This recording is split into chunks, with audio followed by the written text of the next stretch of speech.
Divorce ಕೇಸ್ಗಳನ್ನು ರಾಜಿ ಮಾಡ್ತೇವೆ. ಹೋದ ಲೋಕದಾಲತ್ನಲ್ಲಿ 4 ಜೋಡಿಗಳು ಒಂದು ಮಾಡಿ ಕಳಿಸಿದ್ದೇವೆ.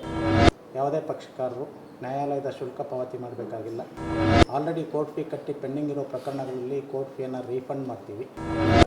ಟ್ರಾಫಿಕ್ ಚಲನ್ ಕೇಸ್ನಲ್ಲಿ ದಂಡ ತುಂಬಬೇಕಾದವರಿಗೆ 50% ಕನ್ಸೆಷನ್ ಕೊಟ್ಟು ವಿನಾಯಿತಿ ಕೊಟ್ಟು ಒಂದು ಆದೇಶ ಹೊರಡಿಸಿದೆ. ಲೋಕದಾಲತ್ ಅಲ್ಲದೆ ಮಧ್ಯಸ್ಥಿಕೆ ಮೂಲಕ 2.0 ಮೂಲಕ ಮಧ್ಯಸ್ಥಿಕೆ ಮಾಡಿ ಪ್ರಕರಣಗಳನ್ನು ಮುಗಿಸಿದ್ದೀವಿ. ಧಾರವಾಡನಲ್ಲಿ ಒಂದು ಖಾಯಂ ಜನತಾ ನ್ಯಾಯಾಲಯ ಇದೆ. ಆ ನ್ಯಾಯಾಲಯದ ಮೂಲಕ ಪ್ರೀ ಲಿಟಿಗೇಷನ್ ಕೇಸಸ್ಸನ್ನು ಮುಗಿಸ್ತೀವಿ.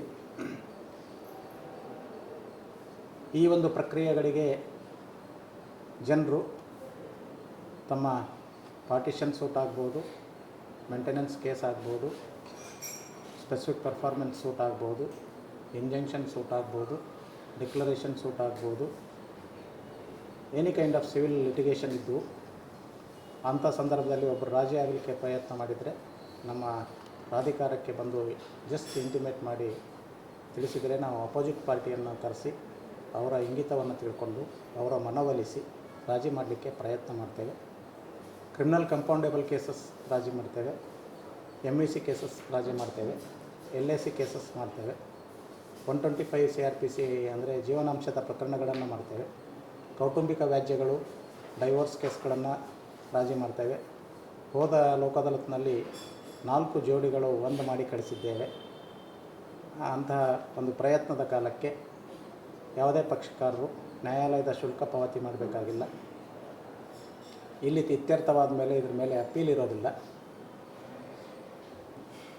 ಒಂದು ಬಾರಿ ತೀರ್ಮಾನ ಆಯಿತು ಅಂದರೆ ಥ್ರೂಔಟ್ ದಿ ಲೈಫ್ ಆ ಡಿಸ್ಪ್ಯೂಟ್ ಮತ್ತೆ ತೀರ್ಮಾನ ಮಾಡ್ತಕ್ಕಂಥ ಅವಶ್ಯಕತೆ ಇರೋದಿಲ್ಲ.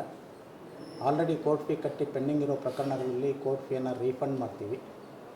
ಹೀಗಾಗಿ ಸಾಕಷ್ಟು ಸಮಯ ಉಳಿತದೆ, ಸಾಕಷ್ಟು ದುಡ್ಡು ಉಳಿತದೆ, ಆಮೇಲೆ ಮನಸ್ಸಿಗೆ ಆಗ್ತಕ್ಕಂಥ ಸ್ಟ್ರೆಸ್ ಉಳಿತದೆ. ಆ ಎಲ್ಲದರ ಜೊತೆಗೆ ಮನಸ್ಸಿಗೆ ಶಾಂತಿ ಉಳಿತದೆ, ಸಮಾಧಾನ ಉಳಿತದೆ ಮತ್ತು ಪಕ್ಷಕಾರರ ನಡುವೆ ಇರ್ತಕ್ಕಂಥ ಸಂಬಂಧ ಈಗೆಷ್ಟಿದೆ ಅಷ್ಟಾದರೂ ಉಳಿತದೆ, ಡೆವಲಪ್ ಆಗಲಿಲ್ಲ. ಅದಕ್ಕೋಸ್ಕರ ಈ ಸುದ್ದಿಗೋಷ್ಠಿಯನ್ನು ಕರೆಯಿಸಿ ತಮ್ಮೆಲ್ಲರಲ್ಲಿ ವಿನಂತಿ ಮಾಡ್ಕೊಳ್ಳೋದೇನೆಂದರೆ, ಇಷ್ಟು ಪ್ರಕರಣಗಳ ಜೊತೆಗೆ ನಮ್ಮ ಕರ್ನಾಟಕ ಸರ್ಕಾರದವರು, ವಿಶೇಷವಾಗಿ ಕರ್ನಾಟಕ ಸರ್ಕಾರದವರು 21/6/2026ರಿಂದ 10/7/2026ರವರೆಗೆ ಈ ಟ್ರಾಫಿಕ್ ಚಲನ್ ಕೇಸಸ್ ಇರ್ತದಲ್ಲ, ಟ್ರಾಫಿಕ್ ಚಲನ್ ಕೇಸ್ನಲ್ಲಿ ದಂಡ ತುಂಬಬೇಕಾದವರಿಗೆ 50% ಕನ್ಸೆಷನ್ ಕೊಟ್ಟು ವಿನಾಯಿತಿ ಕೊಟ್ಟು ಒಂದು ಆದೇಶ ಹೊರಡಿಸಿದೆ. ಅಂಥ ಪ್ರಕರಣಗಳನ್ನು ಈ ಲೋಕದಾಲತ್ನಲ್ಲಿ ಮುಕ್ತಾಯಗೊಳಿಸ್ತೀವಿ. ಹೀಗಾಗಿ ಲೋಕದಾಲತ್ನ ಧ್ಯೇಯ ಉದ್ದೇಶಗಳನ್ನು, ಲಾಭಗಳನ್ನು ಮತ್ತು